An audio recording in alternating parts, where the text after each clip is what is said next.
was great. I love it. Hi, Internet. We are live once again. You know, we're back at it again with another live one for all you Bi-Conics wrestling nerds out there. That was my Billy Starks intro, by the way. Like, look, Billy is a national treasure. Protect her at all costs. And she don't need our protection. She's really good on her own. Yeah, that is very, very fair, of course. But hello, Internet, and welcome to the second episode of 2024 for the BC Wrestle Pod, your monthly podcast where we pretty much do everything except review television shows here, which is great. How do we do this? Like, how do we not talk about a show that we've just watched? It's kind of difficult because we do a lot of reviews here, and this is the once a month thing where we do everything but talk about it. Which, I mean, we kind of still talk about it because, you know, wrestling in the professional wrestling world, it all kind of just melds together. Reviews, you know, topical stuff, things like that. We'll see what happens. But we are here to talk about a very important topic when it comes to professional wrestling. This episode, the topic was given to us by our lovely co-host, Adolfo here. Which, before we get into that, we should do introductions first. Wow. Yeah, we're 5 minutes in. This topic is super important. And so I was like, you know what? We're going to do this right. We should probably let everybody know who we are. Hi, guys. I am El Jefe Mikey himself. I'm the person that founded, runs, corrals. Like, I do everything but make monies here so far for the leaves for 2 weeks, makes us do our own thing. Okay, correction. It was 2 days, not 2 weeks. Get it straight. You were off 2 weeks worth of stuff on 2 different weeks for 2 different shows. I'm just saying. And you know what? And I made up for it by editing all of these said shows that the rest of you most of the time get to just review outside of Dynamite and ROH. That is the compromise we make here. Because I love you guys and I don't want you guys to stress. And honestly, this gives me time to get better. But I am joined tonight for this special episode of the BC Wrestle Pod. First and foremost, you know him, you love him. You can follow him and find him on the Collision and Rampage reviews weekly. And sometimes he fills in for Dynamite and ROH. The one and only El the Second himself, Adolfo, the nerdy Puerto Rican. I'm sign language clapping. Buenas noches. Buenas noches. Hello, wrestling fans. I am happy to be here. I'm so happy you are here, my friend. And then, of course, joining us as well tonight. Without him, there would be no Bi-Conics because he started this whole thing all those years ago when it was just me and JBL. And it was just a thought. You could also find him all over the Dynamite and the Ring of Honor reviews and sometimes popping up for any of the pay-per-views we do, which is really, really fun. Thank goodness we don't have another one for 2 weeks. We'll talk about that when we get there, but only Mr. John Van Vicious himself. JBL, I missed you so much this week. Well, I find it very fun that tonight is Mikey and his 2 long-haired, bearded fellows that are just going to be holding up his palm fronds and keeping him nice and cool as he goes through his entire thing. That's right. Boys, you are my boys for tonight. So I'm really excited. I mean, the topic we're talking about is not necessarily exciting, but it's heavy. Yeah, it's a heavy. It's trunks versus tights. What do you wear in the ring? That is the asking question tonight, and it's a big deal. It's supported by a lot of people. Yes, but in all seriousness, tonight's topic is entitled, and you know I'm going to debut this title here because I made a thing that the title for this episode is called "Mask Off: Wrestling Heroes and Real Life Villains." We got a ticker. So tonight's episode is going to be all of us, and we're just going to have a general conversation of what happens when you find out that your wrestling heroes and the characters that they portray inside the squared circle end up being not the best kinds of people outside of the ring. And this topic came about for 2 reasons. Number one, tonight's episode is I'm giving Adolfo all the credit here because this was his idea. He presented the idea to kind of do an episode on this, and I thought it was an important conversation. So this episode is sponsored by Adolfo. Yeah, so this came about with the retirement of Sting. You know, Sting he's wrestling in AEW now, but he has a storied career through many big name companies, and he's going to be retiring next month. And along his retirement tour, Ric Flair has popped up. And in recent time, some things have come up about Ric Flair's past, which have which have made him look like an a-hole, for, lack of a better term. And, I started thinking about all of the wrestlers I grew up with, like the Hogan, the Warrior, the Canadian Crippler, right? Who, like, I watched, and I said my prayers and I took my vitamins. I was one of the Warrior Nation. And like I would watch them and be amazed and be like, wow. They're heroes. They were my heroes growing up. And, even like going into high school, when I wrestled in high school and collegiate, when still I had this nebulous thing of, I want to wrestle, I want to wrestle. They were the ones like I held up and idolized. But then as time has gone on, things have just come out that have just made them just, horrible human beings. So, like that's where the impetus for this conversation came from, is let's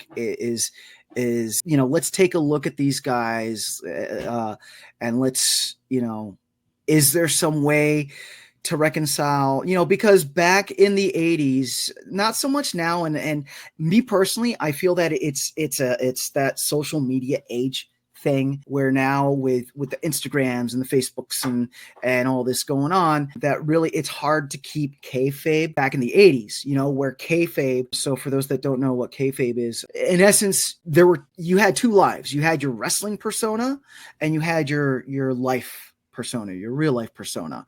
And, for example, Roddy Piper was one of the biggest villains back in the 80s growing up. But outside of the ring, he was actually a really nice guy, So, that's where, when these truths came out about these individuals, that because of kayfabe, it was like that's the Hulkster and the Hulkamania and the Warrior Nation, and and made sure that the curtain was never pulled back, so you as a person, right, were never discovered. The character could live larger than life, right. And now in my older years, when I'm, wiser and more storied, and I'm seeing these people aren't the best, it's like, okay, so then can we separate the artist from the art?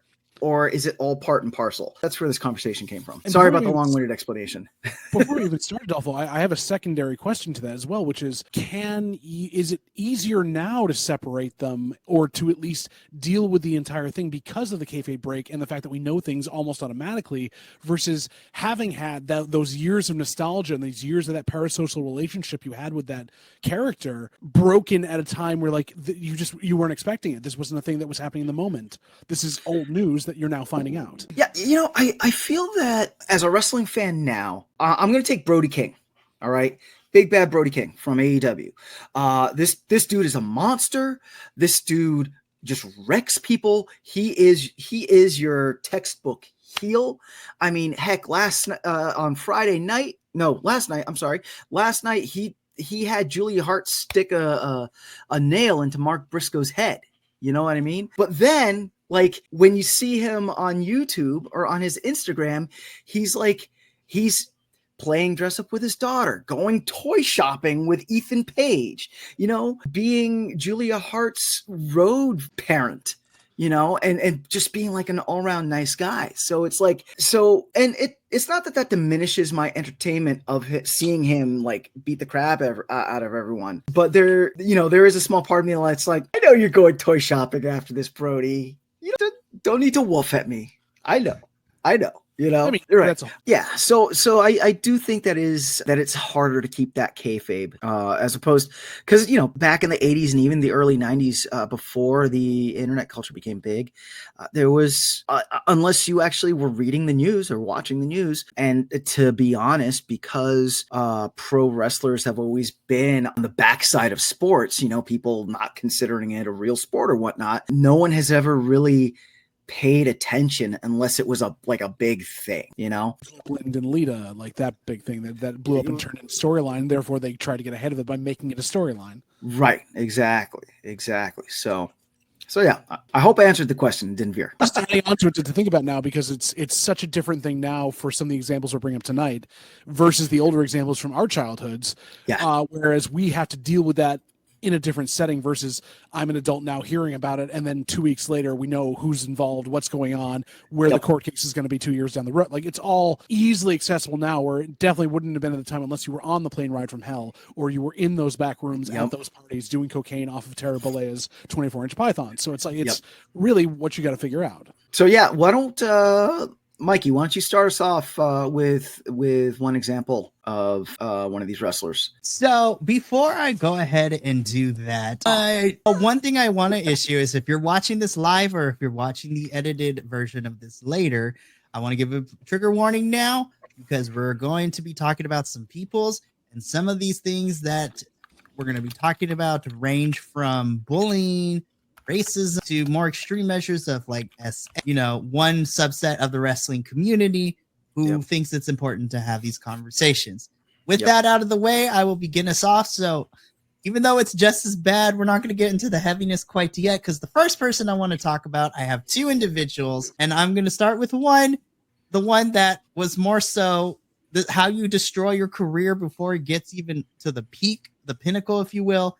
My first person that we're going to talk about is one and only Tessa Blanchard. So a lot of the time when we talk about these controversies and the crazy behaviors of the professional wrestlers, 9 out of 10 times, it's always a male wrestler who's involved with this. It's just the nature of the sport. However, this is an example of it's not an incident, an isolated thing where male wrestlers kind of find themselves in controversies, because sometimes the women find themselves. And boy, howdy, did Tessa Blanchard destroy her career before it really got to the peak of the mountain. So with Tessa, as I mentioned in the trigger warning, her story focuses more on the bullying and the racism of certain things. So I'm going to kind of give the timeline, and then we'll have a discussion. So if you do not know who Tessa Blanchard is, and I made sure that I got this right, Tessa Blanchard is the daughter of Tony Blanchard, who is also a wrestling figure, which, we can have a whole other conversation about that later. Tully is, his whole other thing, but still. Oof. But we're going to focus on his daughter, Tessa. So Tessa's kind of early successes in pro wrestling before all this happened. Tessa, obviously, because of her dad being Tully Blanchard, she was primed to kind of take over this business as being a generational kid of the business. So there was some opportunity where she did some enhancement work back in NXT, back in the Black and Gold era. And in fact, she actually had a spot in the 2017 Mae Young Classic as well. And at that time, she was knocked out, I believe, second round, but she still had an impressive showing. And because of her name, a lot of the wrestling community was very shocked at the fact that NXT didn't offer her a developmental deal after that. But Tessa's true success would come when she signed with Impact Wrestling, and she would go on to have a career redefining moment in the company's history. She made her way through the Knockouts division. She had some excellent matches with the likes of Jordan Grace and some of the other knockouts in that division. And she broke gender boundaries, and she shattered the glass ceiling in a way, because she was the first and only knockout to win the Impact World Championship, which is mostly a male title. So that's the title for the men. But she broke boundaries during this time because she redefined what the gender roles for wrestlers were going to be, because she won that title off of Sami Callihan, being the only knockout to win the Impact World Championship. Unfortunately, due to the pandemic, everything kind of shut down a little bit, and her reign was kind of cut short in a sense. But it was because of the pandemic that things started coming to light. So this is where Tessa got canceled, if you will, by the wrestling community and her peers. So it was reported in a Forbes article back during the pandemic that Tessa Blanchard's backstage behavior kind of came to light when multiple allegations came out of her being bullying and being racist towards some of the locker room at that time. And some of these accusations came from some pretty substantial names that are still wrestling right now. Some of these accusations that were raised against her came from wrestlers like Allison Kay, Priscilla Kelly, who goes by Gigi Dolan now in NXT, Renee Michelle, Shayna, Tania Brooks, and more importantly, and I don't want to say the biggest name on here, but somebody that I forgot when I was doing research was Chelsea Green brought these allegations up too. Wow. And if anybody who knows Chelsea Green, homegirl is ally in all fronts. Like Chelsea Green will fight for anybody and everyone. She stands firm in her beliefs. But these were just some of the women that brought up these allegations of bullying. And when I was doing research, I forgot that Chelsea Green was very vocal about this too. Everybody else was, but Chelsea was like the rah-rah up in the front with it, which is nice to see that Chelsea is standing by, women's wrestling and just calling out poor behavior. So this started, on social media because the world was locked down. Nobody can really do anything. And so Tessa did the one thing you should never do, is she made a tweet to apologize for poor behavior. Now, the thing is that when you make an apology, in this day and age, every YouTuber and their mom has an apology video for something. It's always the same thing. It's like they're in no makeup, in a hoodie or a sweatshirt. They cry to apologize for their poor behavior. And Tessa did this in digital format. So she sent a tweet out to apologize for the behavior. And, women should support each other. This was not taken very well by the internet because the message itself was so condescending in tone and lacked any real self-awareness for it, which then triggered a wave of backlash and more accusatory tweets from other wrestlers and other companies. And like I said, Chelsea Green was at the forefront of this because she accused that Blanchard was bullying and demeaning numerous female workers. Allison Cade took it a step further and made it a more severe claim that Blanchard had spat in a, African-American woman's face when they were in Japan and used racial slurs against her. It gets crazier because while the internet and everybody else was talking about this and whatnot, because of the allegations and everything that was happening, Tessa kind of disappeared for a little bit, which ultimately even meant that she stopped showing up at Impact Wrestling tapings during this whole entire thing too. She also went south of the border with her then boyfriend and just didn't come back. Oh, I'm going to get to that part right now because that's part of the research.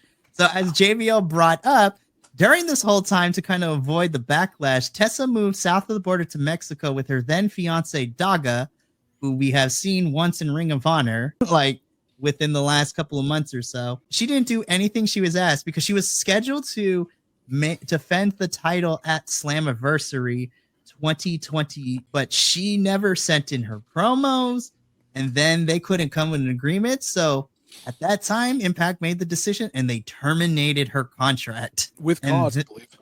With cause because of everything that happened with the allegations, and then, they couldn't come to terms with everything. And Tessa wasn't showing up for work because she didn't want to face all the accusations head on. So then, after her contract was terminated, Tessa was not getting offers from any other company. WWE and AEW were not actively pursuing her because her problematic behavior was something that they wouldn't want in their locker rooms. She did have a short, brief appearance in WOW, the Women of Wrestling, but she also had a fallout there with that organization as well. And ever since, she hasn't really been, in the wrestling world too often since that, and has kind of gone radio silent. But I bring the story of Tessa Blanchard up because for anybody who's thinking about going into professional wrestling or even just being a human being in general, you need to make sure, even if you don't like your coworkers, nobody has the right to be demeaning, to bully, to be racist to anybody.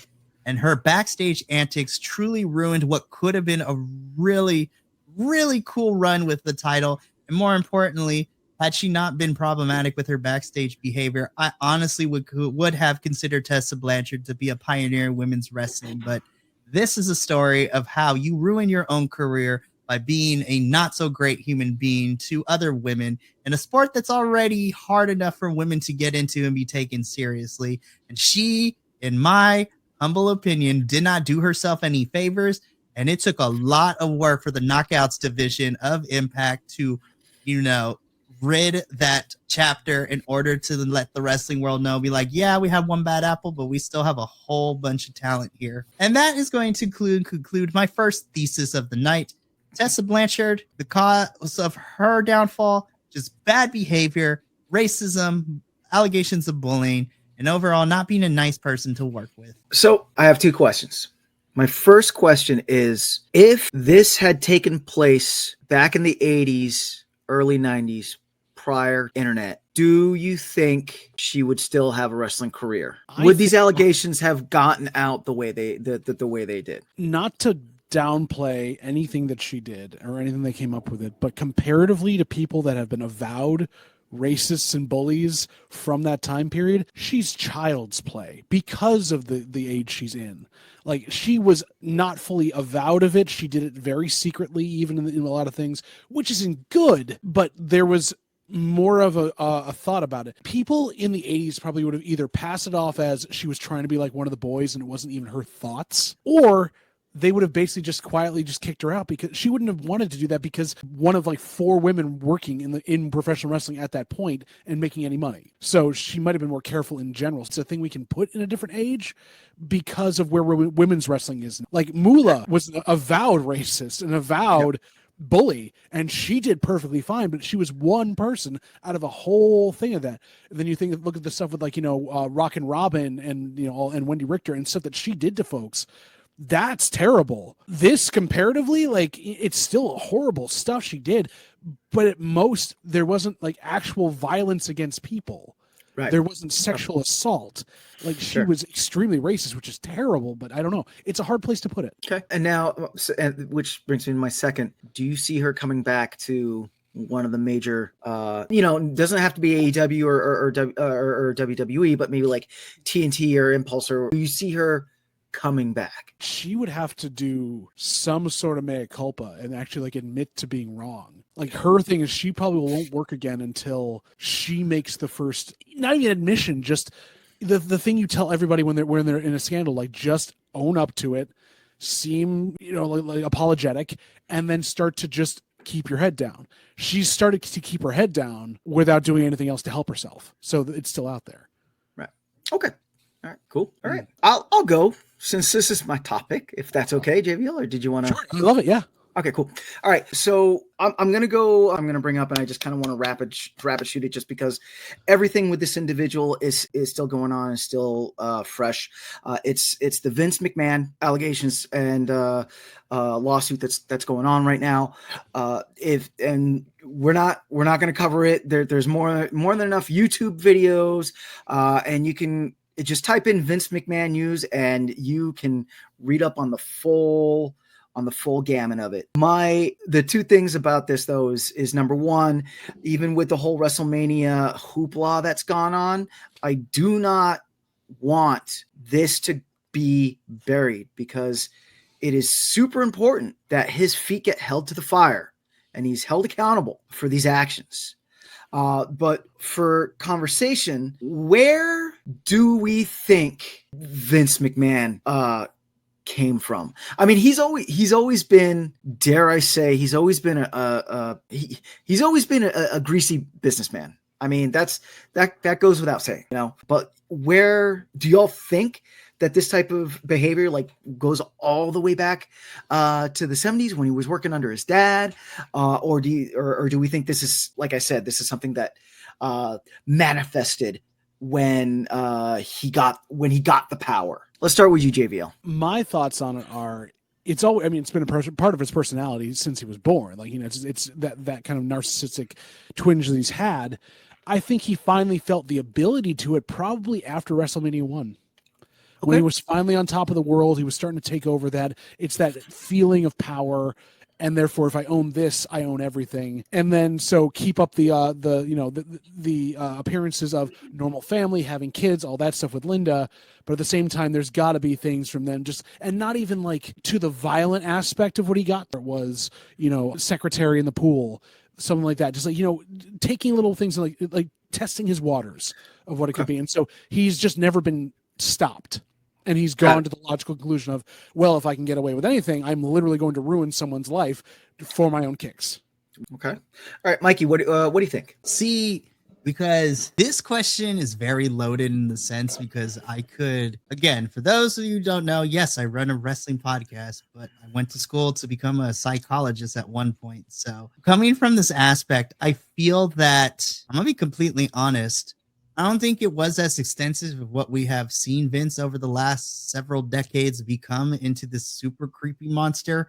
But I feel that the origin point for all of this is when he started to develop the sense of himself and started feeling himself a little bit too much. So whether that is when he, got the reins to kind of do whatever he wanted, at such a young age, and having all this power and control over like some of the territories. I can't speak on that because his experience is not my experience.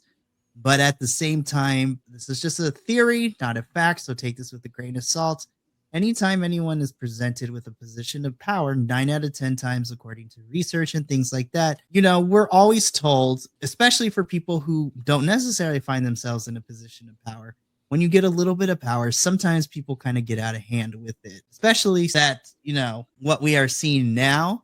But it always starts somewhere, and it only takes one little moment for someone to kind of put them on a path that ends up being crazy. So I honestly think when Vince started to get into the wrestling business and started to monopolize everything, from the days of the territories to, what we see now, I think couple that with being surrounded by people who are not going to hold him accountable and to check his power also didn't help. And because I think, I'm only speculating, I think if Vince had that when he was young and he's starting up in the wrestling business, and then it seemed to continue on into the later years, it didn't seem that he had people who were going to check his behavior, and people wwho did were shortly gone after that. So that's where I stand on that. Okay. So right. Absolute power corrupts absolutely. Yes. Yeah. I mean, it makes sense.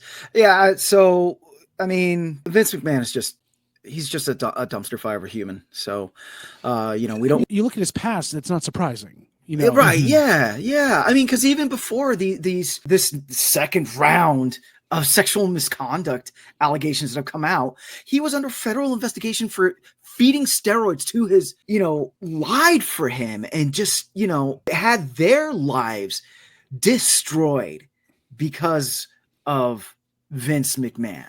Well, there's two camps on that at Alpha, because there's the ones that lied for him to get in his good graces and keep him on their side. And there are those that lied because since they were independent contractors, they were not in a position of power to stand up to the guy that was paying their paychecks. Yeah. There's a whole culture there built around unfair work environment, everything else. And this has been talked about for ages, and he got off on it.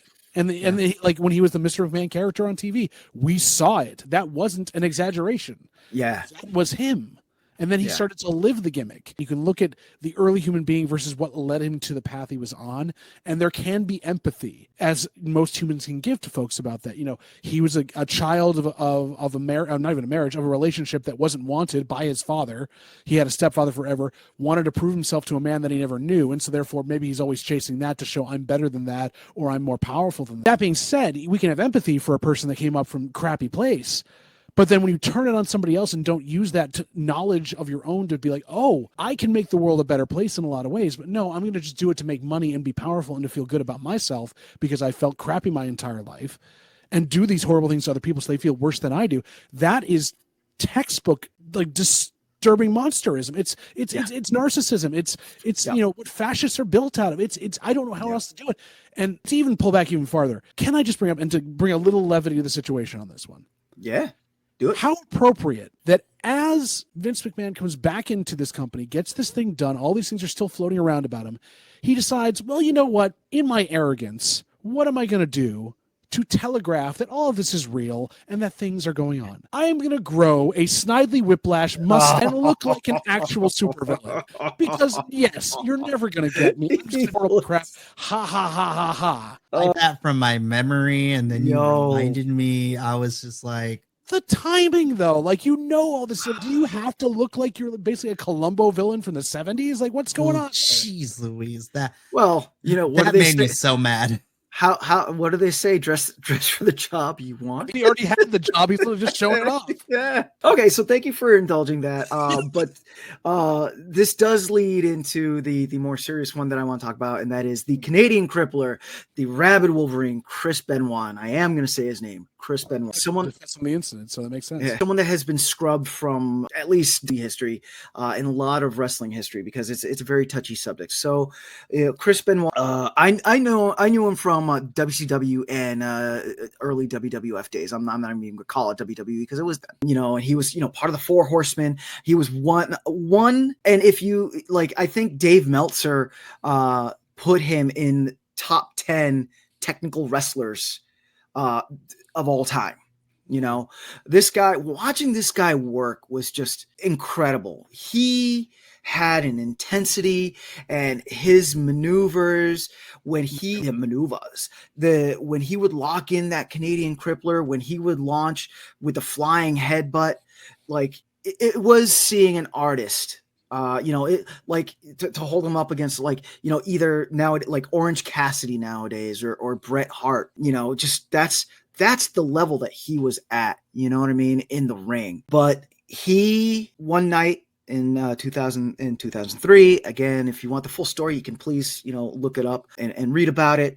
It was like a 3-day standoff. He murdered his wife, he murdered his son, and then he committed suicide. And this was like just after he appeared on I think it was like SummerSlam or something, like for the WWF. Yeah, it was. Yeah. Now, and yes, he had a troubled history, but then other things started coming up.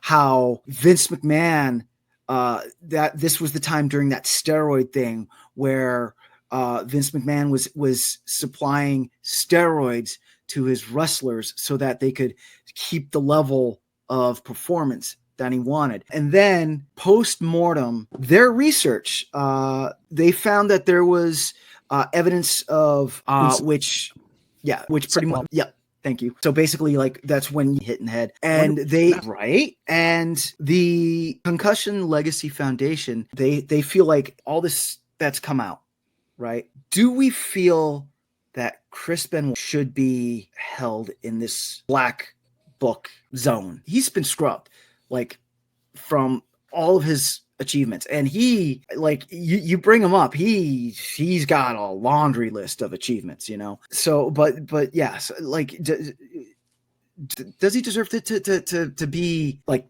to be blackballed like this? Yes. Okay. I got to see him in 2003 at the Royal Rumble when he fought Kurt Angle for the title, and he got his standing ovation at the Boston Garden.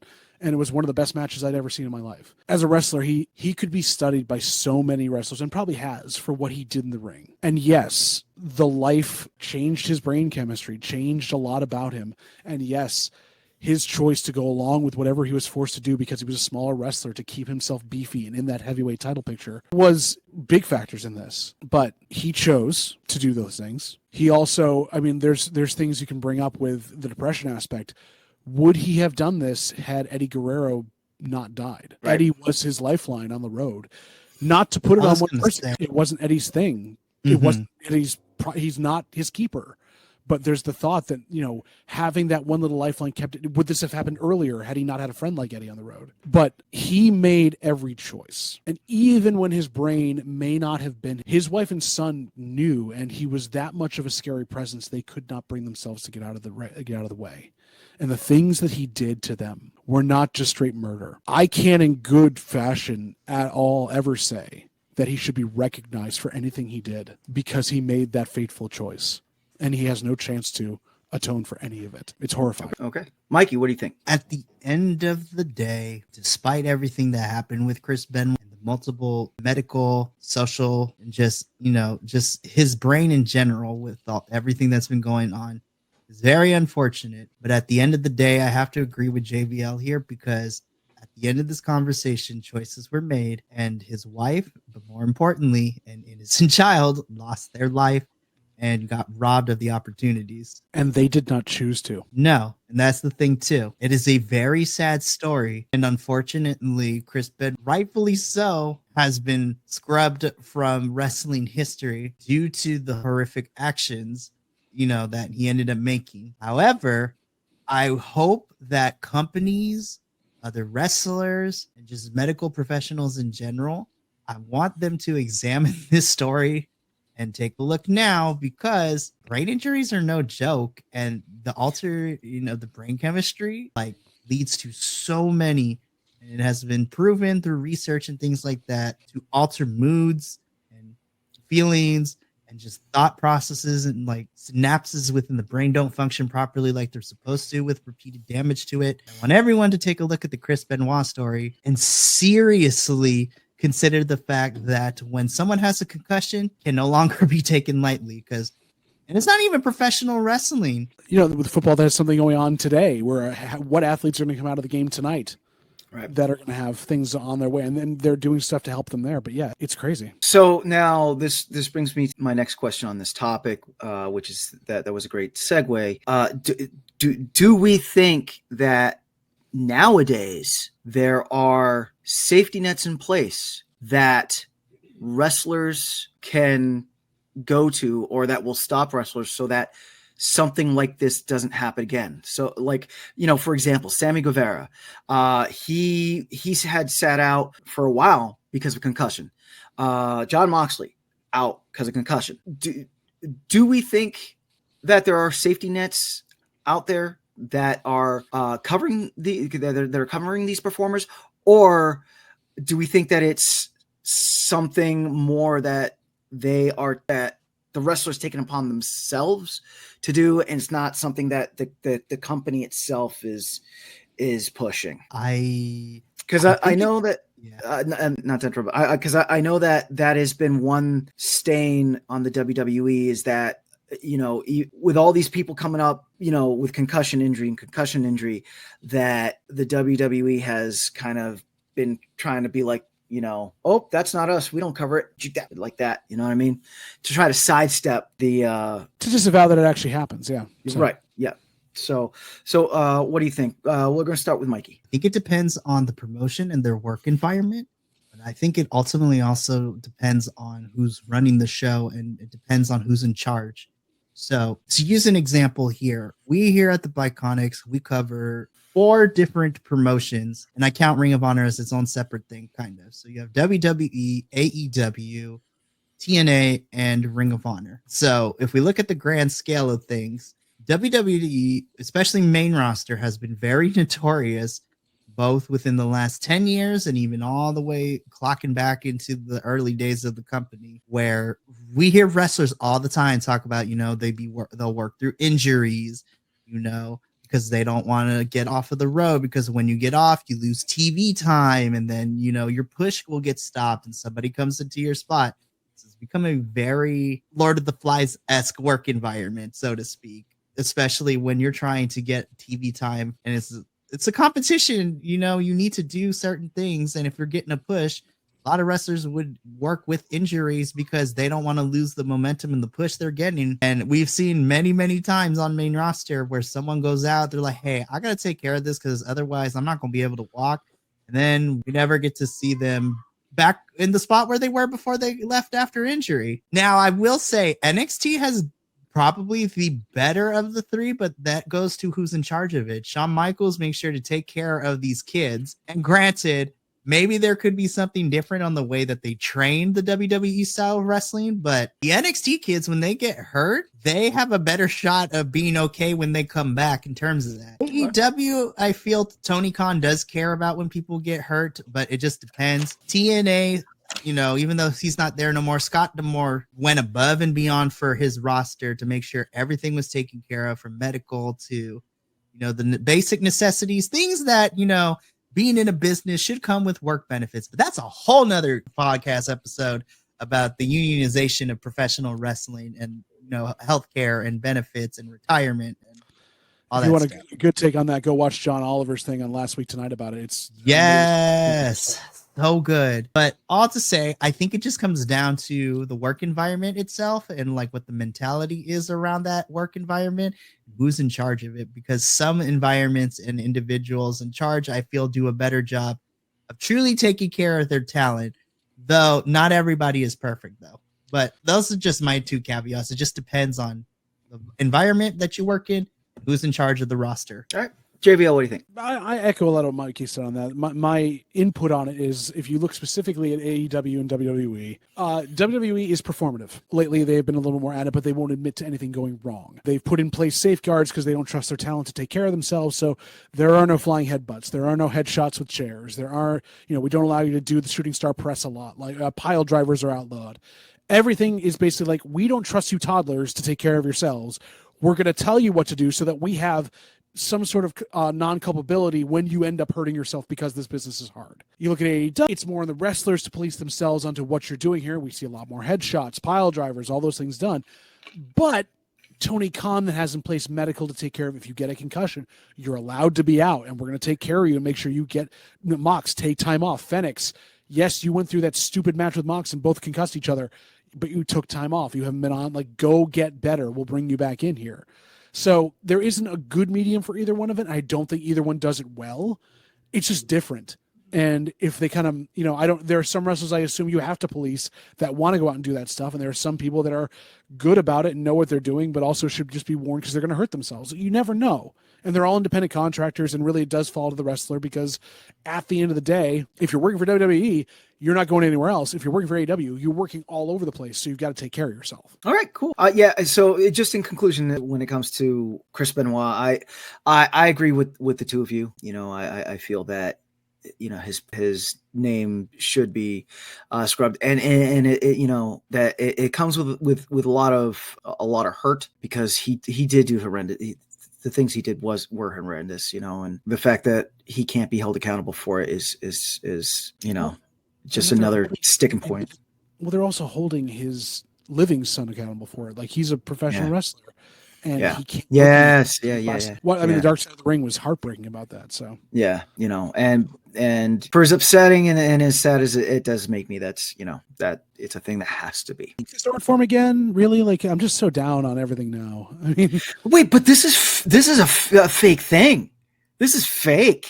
Yeah. Don't even get me started, because I will go off on this. I was like, look, you don't want spicy Mikey tonight. Today is not the day. Just really, really quick. So even I don't do professional wrestling, but I am a stage combatant, and I do a lot of stage combat with steel, and we get that as well, where people are like, oh, it's fake, like people will watch the show and they'll ask, are those real swords? Like, you can hear the tinging.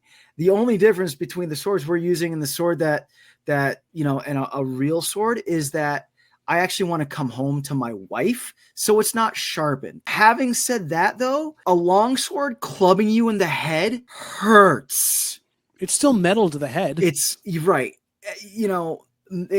A short sword to the rib hurts. So I empathize with my peoples that are in the ring doing it, because, even though you take measures to mitigate the damage that's coming into you, you are still, that is still contact that you're suffering. So, but that's right. Yeah. But that's another podcast. JVL. Yes. Go ahead. Your turn. Give us an example. So mine is a continuing story. It's still going on now. There has been no repercussions for it because of the world we live in. And to be frank, in this one, it's the one that I'm less surprised about, and most people were less surprised about. But I find even more upsetting and also funny at the same time, because you look at people that were the peers of this wrestler who maybe had the same inclinations as this wrestler for what you could see, and see how much they are not a horrible human being or completely and utterly like devoid of empathy and human kindness. And it's funny to me that this person was in that group and somehow came out that way. But again, in the land of WWE, we just breed horrible human beings, apparently. I'm talking about Mayor Glenn Jacobs, otherwise known as Kane. Shit, here we go. So yeah, he played a character, and we know he was in a soap opera, and the character was a demon and like all these wonderful outlandish things. And you never really think about the person behind it, because you're always growing up, you're like, oh, he's big and scary, but also there are undertones of satanic things, and maybe he's kind of into that, or at least he understands it, and something and goes along. I just thought he was cool because he brought the fire. He was silent, and he was big. Yeah. I'm And glad he he was Undertaker's the brother. entire time he had a run, because the minute this man got elected or started to run for office in his hometown and got to get his political beliefs out on this free world where he's basically Donald Trump the wrestler. And I hate to bring up that name on this podcast and put anything else out there for the irradiated Cheeto, but Glenn Jacobs has made it a career now outside of the ring of being the most hateful, spiteful, spineless little human being who is so afraid that the white man is going to be put down because he's a man who can't control himself and makes everyone else around him worse. And it kills everything about your love of wrestling because you forget that these are real people doing that type of thing. The same along lines a bit for The Undertaker, who now we know Mark Calloway, good old Southern boy. Like, you knew this was there, but he hid it well behind a mask. But what I was bringing up of like peers of his, with Glenn Jacobs out there tweeting about abortion rights and just really like diving head on into and taking this all down, when you were in a written soap opera and stuff like that for years, and you have no leg to stand on as an authority on any of this. You look at a man who was a conservative also in his beliefs in Mick Foley, who was conservative in the fact of, I don't want people interfering with my stuff. I want my own money. I want to make sure I pay for my family and take care of this stuff. But who's also a giant LGBTQ ally, who is very much a good, kind person who just wants to be nice to everyone. And ostensibly, maybe behind closed doors, he also could have a lot of skeletons we don't know about, and he probably does. But in general, makes an effort to be personable and not just shut people down because he thinks he's better than everyone. It just burns me up inside that someone who affected so many people and may hold these things as a personal belief, that's great, is now forcing this onto an entire group of people plus more out in this country and feeding and fomenting lies and total and utter anger between groups when he doesn't need to. He's a leader. He was elected. Like, you could use your title for so much good for these people, to bring them education, healthcare, things that they need. And all you're doing is taking money and being a yelling, angry white man. You stupid incel. Sorry. So we can group the Ultimate Warrior, Jim Hellwig, in with this. It's about to get spicy. So well, you know what I meant. It's going to get nuts. I think we're past that, Mikey. Can we? So it's harder for Kane and The Undertaker because they, of course, are still living. Jim Hellwig has passed. But, can you separate the Ultimate Warrior, The Undertaker, Kane, that AJ Styles that have been more like Undertaker and Ultimate Warrior, and I guess Kane, but like have been pillars of wrestling and like stories and this, that, and the other. Can you separate that character from the real person? And I bring this up because like I was telling Mikey this before you jumped on, JVL. I have an Ultimate Warrior action figure, right? We were in Target. I saw it, right? And I just I started thinking back of watching all those Ultimate Warrior matches and, like all those good times and those good feelings, from that. And I bought it, brought it home, put it up on my wall. It's right there, but since then, and it's funny. It's like, as soon as I put it up, I stepped back and then I was like, oh, wait, even though his family has come out and is trying to contradict that, but like he said some really hateful shit. So yeah, PR, but she believed a lot of the same thing he did. Allegedly she did. Right. But so like now, like I'm struggling with that. Like, is it okay to separate the wrestler, to separate that character from the real person? Here's my thoughts. Undertaker and Kane are distancing themselves from their characters now to make sure they can be seen as the people that they always have wanted to be. And in general, they just, like you said, they're alive. It's hard to separate the two still because they're adding to the legacy of what that was while being here. And anything you buy or support them with goes to them. It's part of their thing. I have an old Undertaker ornament that I put on my Christmas tree for years and years. And over the last 4 or 5 years, it has not come out of the box. I just won't put it up. I can't, in good faith. With Ultimate Warrior, I liken him to what's going on in the world of Harry Potter. Right. Because he's got an estate that still gets the money from his stuff based on what he did. And whether they believe the stuff or not, it's still benefiting somebody off of that stuff. It's still tough to take that in. Whereas I look at like something like H.P. Lovecraft, racist about everything else. His stuff's now in the public domain. So anyone can use it for anything and they get to benefit from that. So then taking that art, say the Ultimate Warrior was just there. It was out there as an untrademarked thing. People could use it for whatever they want. Right. I can say, sure, buy a shirt, buy that stuff. But not only am I supporting his family, I'm supporting WWE, which is already shown to be a place of like high scum and villainy, and a bunch of other stuff that doesn't need my money. I can't, even the nostalgia for me can't go far enough to do that with. I need to move on, and I need to be upfront with my daughter or other people that know about this or come into this. Like, you can know about this, but you're not going to buy anything, or it's not going to be something that I'm going to help you support while we have choices here. You and I can have a conversation, but this is not going to be a thing we're spending our money on. And that's tough. And I feel for you as well, because it's up there in a place of that's, you know, ostensibly in a place where you want to like celebrate it. And it's part of who you are and what you grew up with. And that's taken away. We are literally feeling what most trans Harry Potter fans are feeling right now. The LGBTQ Harry Potter fans, where they grew up with the books, they had all these things, and they have to lock it away because the person that created this, that embodied this, that did this stuff, thinks they shouldn't exist. The Jim Hellwig, Adolfo, believed you should not be. Yep. That you are wrong. Yep. And that's tough to internalize. Yep. Mikey, what do you think? See, I don't want to say it makes it easier for me to kind of like not be so attached to the characters, given the fact that my heyday of wrestling is what we're seeing now, and even like the 2010s of wrestling in WWE and just in general. So like the Batistas, the John Cenas, the Punks. Then also we're looking at the current stars like the Bianca Belairs, all that kind of stuff. So it's a little bit more easier for me to kind of not be as invested as this. But it's really, really tough because you spend all this time, you get invested in characters, you like in terms of the conversation with character versus the actual person, you love this character, you invest time in them, you support them. And then we come to find out that the actual person behind the character is kind of a like unpolished turd. Like it's bad. It's really, really bad. It's a parasocial relationship you formed with the character, not with the person. Because you don't. Exactly.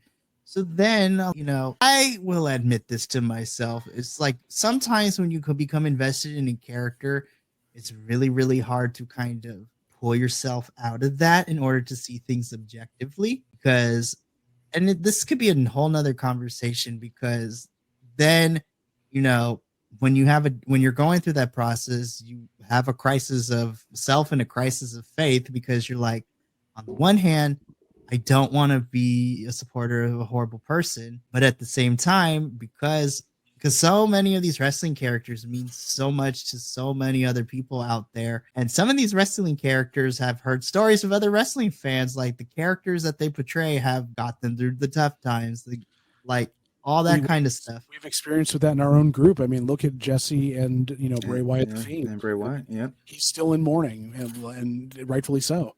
And he exactly. didn't know. And it's really, really hard because a parasocial relationship like with these characters. I don't know. It's for me personally, I'm not saying that you should support a horrible person, but I think what needs to be understood is that and we've all witnessed it and experienced it ourselves, when people are going through that process of trying to detach themselves from this parasocial relationship, it needs to be handled with care, because on the one hand, you want to make sure you stand for what's right and kind of like you don't want to support a horrible person. But at the same time, it is a process. Sometimes it takes people longer to get there than others. And I feel that during this process, people need to kind of be more wary, but don't take too long, because then you ultimately are never going to want to distance yourself from it. I don't know. I'm rambling on and on. For me personally, it's really, really difficult, because it's easy to say that, yeah, you don't want to support a horrible person.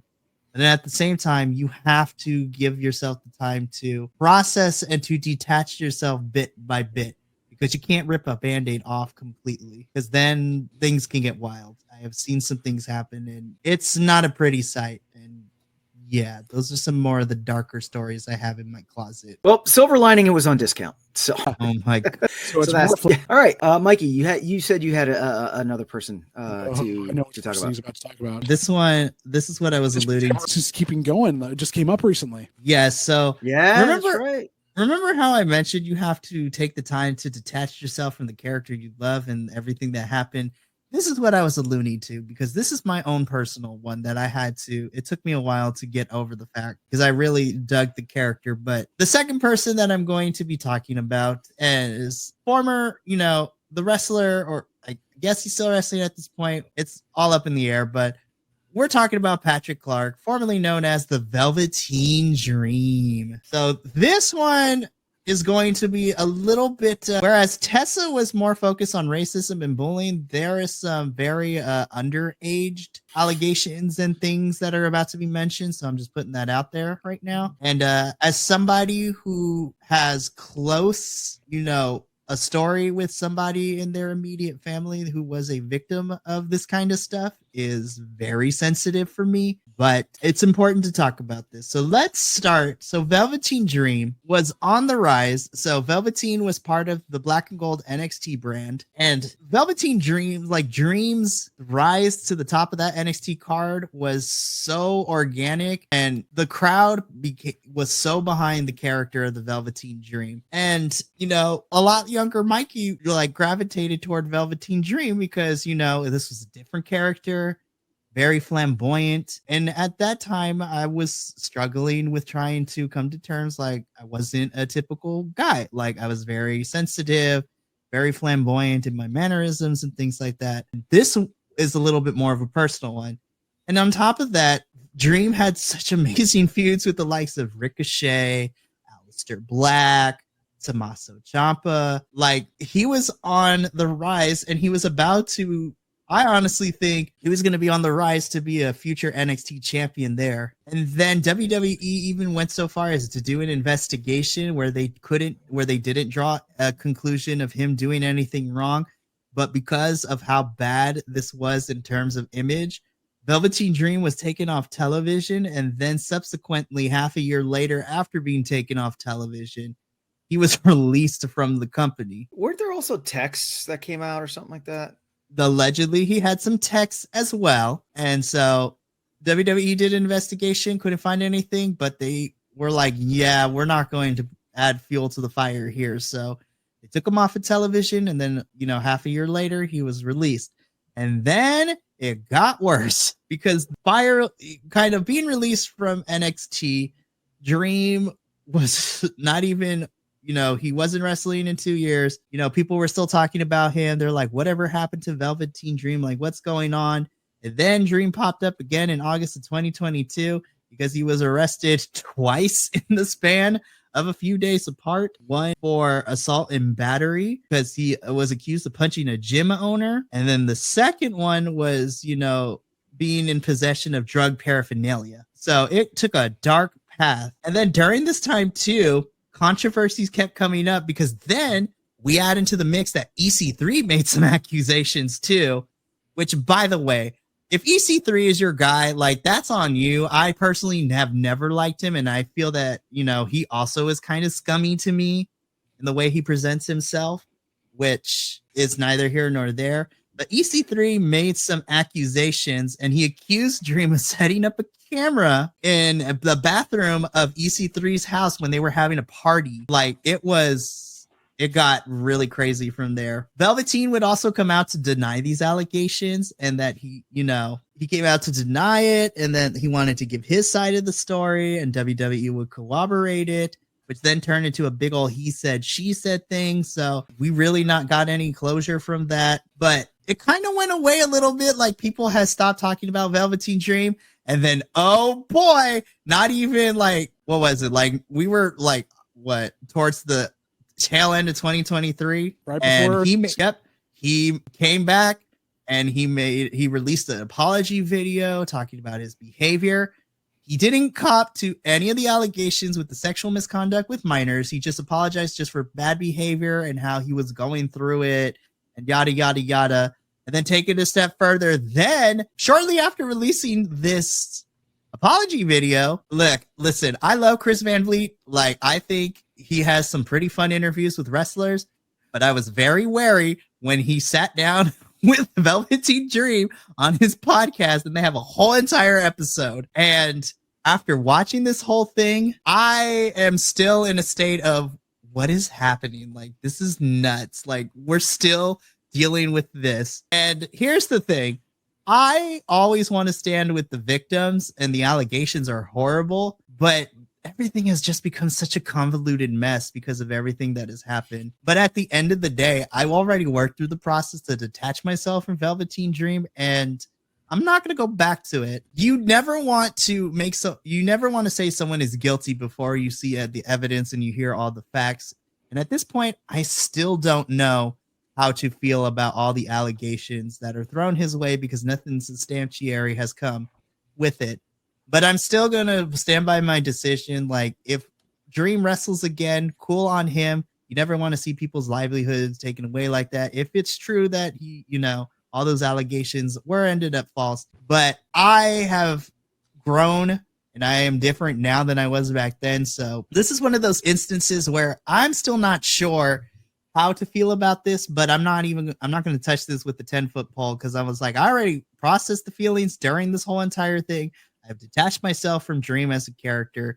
And you know what? I have other people I want to support. But yeah, this is still an ongoing thing. We don't really know what happened. And it still baffles me in the sense that I don't know who's right, who's wrong, like what is substantiary, what is not. And I don't want to say it this way because it sounds like I don't care, but I will continue to see if there's any developments with this because it's an ongoing thing and we are a wrestling review entity now. But I have other people I want to support right now. And so that's my second one. I know that one was a little bit more convoluted and given the situation that happened, but yeah, so Velveteen Dream, that is the second one that I had for this episode. Let me ask this is going to be very hard hitting question. All right. If we want to talk about spicy, this might get spicy, but it's a question that needs to be asked. Do you think that if Velveteen Dream I'm just going to say, do you think if he was just like the stereotypical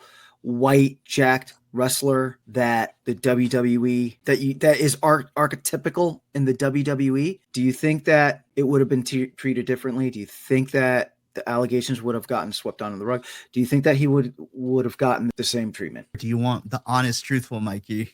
Well, Mike, I'm going to let you marinate for a few moments. JVL, spit some truth. Oh, jeez. I believe because kids were involved, they wouldn't have been able to sweep this under the rug as easily. Right. They wouldn't have made such a big deal about it. I think because Patrick Clark as a person was already a sociopath and showing that backstage where he was really full of himself, really about himself, he kind of shot himself in the foot to have any cover that he would have ever gotten. White, black, Asian, polka dot, whatever, and whatever race he would be, because he was out for his own thing, he kind of screwed himself to begin with. But also I believe that it just in this day and age, you can't be careful enough. You've got to make everything you can look great because WWE is a publicly traded company. Like, you have to do what you can for that, no matter who it is. He did get the short end of the stick, I think partially because of race, but also because of his own asshole tendencies. I'm sorry, I have to say it. Yep.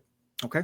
All right, Mikey. So I echo a little bit of what JBL said. I think because kids are involved, and I'm not saying any type of misconduct, misbehavior, like crime, if you will, it should apply to everyone, regardless of social, economical, racial status, all that stuff. Now, I'm going to put this disclaimer here because people who watch this later wanted to take this out of context. I do not believe that.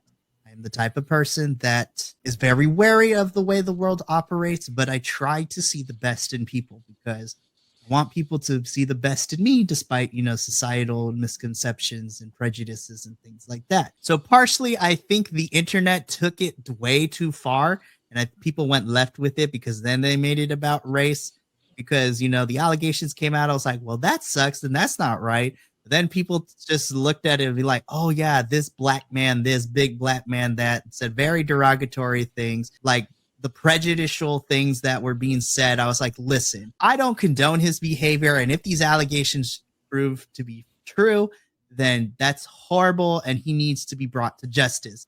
However, because in this day and age, in the court of public opinion, and everybody has an opinion and can post it on the internet, I can't even listen. We have social media. But even I was very wary of giving us social media because the internet is a very scary place. And if people are out there to troll you and just the negativity and the racism and the prejudicial and the very homophobic, xenophobic, like just take your name of the pick of the SAT words that you got to study for here. I agree that no, I don't think because he was African American at the base level of all this, he was treated any differently. But once again, the internet proves that it takes what's happening and then it's always got to be about race, weight, all the super negatives that your mama should have taught you not to point out in other people. But because the internet is such an unpoliced place and anybody can express their opinion, the anonymity behind your username is a big problem. People took it way too far and just made it about something that it should have been, which I feel like detracted from the real issue of the whole entire thing to begin with, as it tends to do with a lot of these things that happen with scandals and controversies in the professional wrestling world, is that, you know, there are very few people that are trying to do this like journalistically for the truth. And then everyone takes it into a new direction where the true facts and the true meaning of what we're supposed to be outraged with gets buried beneath all the crap, so to speak. Well, and then you have the homers who just believe that their opinion is fact and that, you know, no matter what it is, they're going to believe in a certain person or a certain company and toe the line, even though they know they're wrong, or they're going to go against whatever they can and burn down bridges in between people they are work with or are around that they want to talk to about it. And it's really tough that way because you want to help them understand that they're completely missing the point when these things happen and they're stuck in a nostalgic haze, or you're stuck behind things that you want to believe, because if you don't, your identity has become so tied to this that, and these people don't even know that, the wrestling companies don't know that about you. You have attached yourself to it so hard that then you have to do a lot of soul searching for yourself to also remove yourself from the situation. So it's hard. Yeah, nostalgia is powerful. It is powerful. People do not, I mean, it's toxic, but people do not give nostalgia the credit that it's due for the amount of power. You know, I mean, look at how many franchises, now, even outside of wrestling, franchises are just still floating and raking in tons and tons of money just because of nostalgia. You know, right. All right. That was good. JBL, did you have one more person? I didn't have one off the top of my head that I prepared. The only other one I can think of is Jimmy Superfly Snuka with the whole thing with the Nancy Argento murder. And not only being swept under the rug by Vince McMahon, but also you talk about CTE and all that stuff. Someone who never got completely scrubbed. Much brain damage. There's a man who had cocaine, steroid, and everything else issues that ended up murdering someone and getting it taken away because at the time he was a savage. He was a guy who could play off that he didn't speak English and therefore could get away with that type of stuff. And that sounds, it's what it is. So that doesn't need to be delved into. It's a lot of the same with Chris Benoit, but that's the only one I could think of. Okay. So let's, unless you have someone else, Mikey, let us finish off with Chris Jericho. Oh boy, here we go. So the Ocho. All right. Whoa. So for those of you that might have forgotten, a few months, really. Let's timestamp this. So this all dropped right before World's End at the end of December. So it's only been like a month. It's only been a month fresh with this one. This is still ongoing too. But speaking out. Right. So, and speaking of employee handbooks, Chris Jericho got into an internet tiff with who was it? Oh man, I did the research on it. He got into an internet tiff. Yeah. With the internet personality, like podcaster kind of type of situation. Right. And lawyers got involved in this, that, and the other. If you want the full story, please look it up and read and educate yourself on it. It is still ongoing. So at any rate, so this happened, right? And a whole bunch of dudes were being dudes on the internet and opted to drag out and say, well, Chris Benoit, like they were likening him to Harvey Weinstein. Yeah. And if I'm going to pull, skeletons out of your closet, whatnot. And pretty much this whole dudes being dudes on the internet, dragged other people's stories out, which at first, okay, it might be a good thing that it gets dragged out, but no one asked the other person if this could get dragged out. No one was consulted. Like, and these are like sexual misconduct allegations that are going on. And as of this live stream, there still hasn't been anything legally that has been handed to Jericho. He is still on AEW, disappear. So my first question is this: going off of how this information came out, right? Where it was dudes being a-holes on the internet. It's a digital dick measuring contest. Yeah. Thank you. I don't want to diminish the allegations, but like, how heavy is this weighed against Jericho? You know what I mean? Because like I said, he's still out there. He's still wrestling. He had his Jericho cruise recently. A lot of people went on there and had a good time, posted on the social media and whatnot. So like, what do you think, JVL? Do you think someone should have, just because Mikey went black? So I want to make sure. Oh, there he is. But so I'm going to start with you, Mikey. What do you think someone should have stepped in and stopped, like tried to curtail Jericho and like, pulling him off of AEW and whatnot, just literally going off of what has happened or not? I said this during the different, AEW reviews we had post World's End when this whole situation came out. Go back and watch them on the channel right here. Shameless plug. And I still stand by what I said. I think in any situation when something like this happens, there needs to be due diligence. And that's the word I use all the time when it comes to talking about these kinds of topics. There has to be a sense of due diligence where there needs to be an investigation. We need to kind of see what's happening. Like, is there any sanctuary like things to go with it? And I think the biggest problem that happened here is that when this happened, you can tell because this dropped hours before World's End. And we saw the fallout during the match at World's End that we had. And even the wrestlers were not happy with you having to be with Chris Jericho in that match after all these allegations came out. Yep. Like like you heard Darby call Chris Jericho a POS, as Darby was making his entrance. They shuffled him out afterwards so Sting could have his moment. Like they got Jericho out of there. Sting didn't really want to interact with Jericho in the match, but the biggest indicator of like somebody not wanting to work with Jericho due to this was Ricky Starks, because he got tagged in, stared at Jericho across the ring, stuck up the middle finger and tagged himself out. He's like, I'm not doing this. So there should have been due diligence where their investigation needed to happen. And Chris Jericho should have been pulled immediately from television, at least for a couple of weeks while this investigation was happening. But did it happen the way that I outlined? Absolutely not.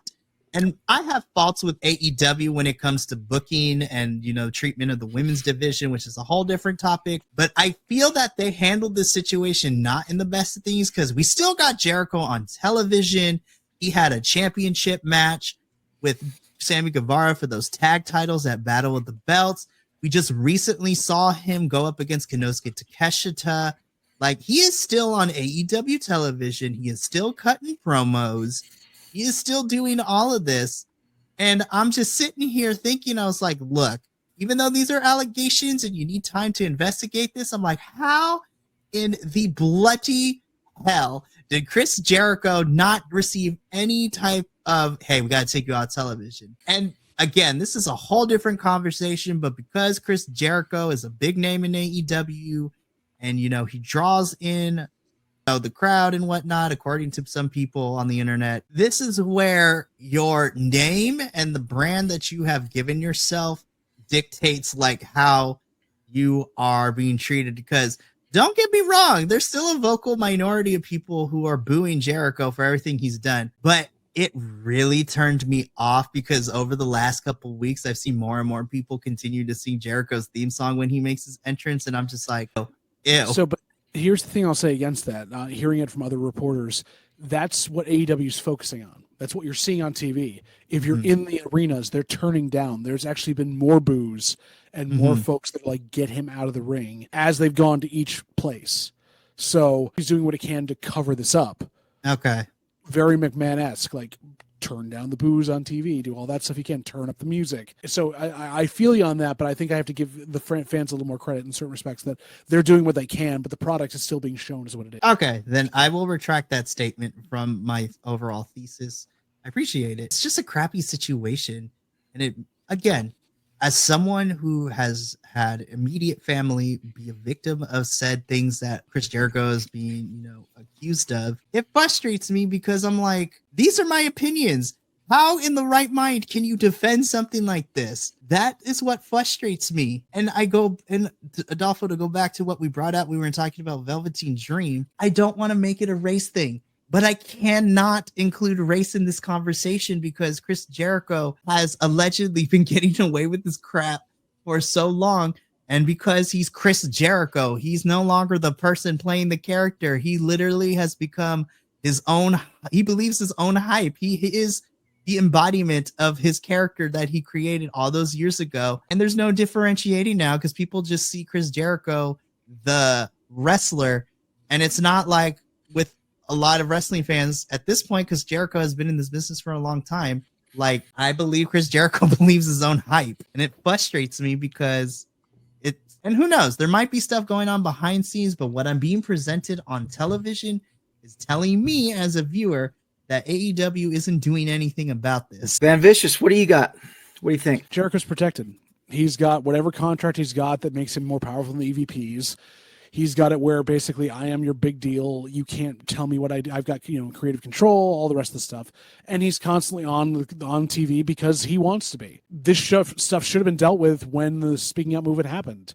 This stuff was fresh then, and whatever investigation was done internally did not do an investigation. From what's been brought up later and later is that no one that actually was involved in it has ever been contacted because the minute they have to legally, they've got to do something. This happens in every setup where you have a person in power, Vince McMahon, all these other people, who have investigations done on them, but they're the people that run the place. They're the people that bring in the money. You're not going to have an unbiased person come in unless you bring in an outside person that doesn't care for their job or doesn't get threatened. Jericho thinks of himself as, a person that keeps receipts from everybody. Look at the notes he took for his books. Looks at all the things he's done. He knows what's right and wrong in this business and stands up for the little guy, except that he doesn't. He stands up for himself. And that's what he's done here. It's politicking in the back. It's people in AEW not wanting to lose another big star, whether he's actually drawing or not. And then it's the mentality that has been now, which is we're established, we're beholden to whatever corporate entity is running our things. We can't just go and actually police ourselves anymore. This comes down to, does the network want Jericho on there? Well, then the network gets Jericho versus what's actually good for business. I burn up inside that this is being completely swept under the rug as well. And I really get angry when a company does everything in its technical power to ignore when something is a problem. This will at some point hopefully come back to bite them in the butt. Who knows if it will. But when rich white old men get caught out for the crimes they do, they rarely get what's coming to them. Right. Yep. Yeah, that's depressing. It's so depressing. No, it is. It is, the legal ramifications, well, look at this also, to put my thesis of they can't do it now.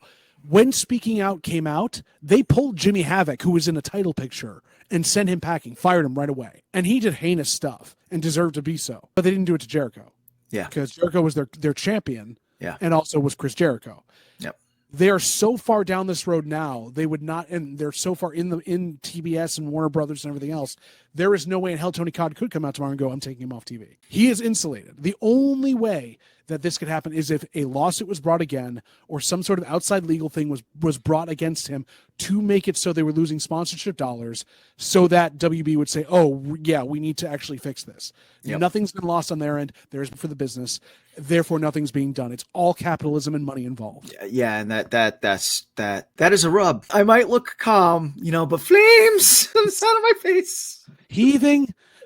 I'm good. I'm done. I went through my checklist. I think this was a great conversation. I honestly called Mikey naive.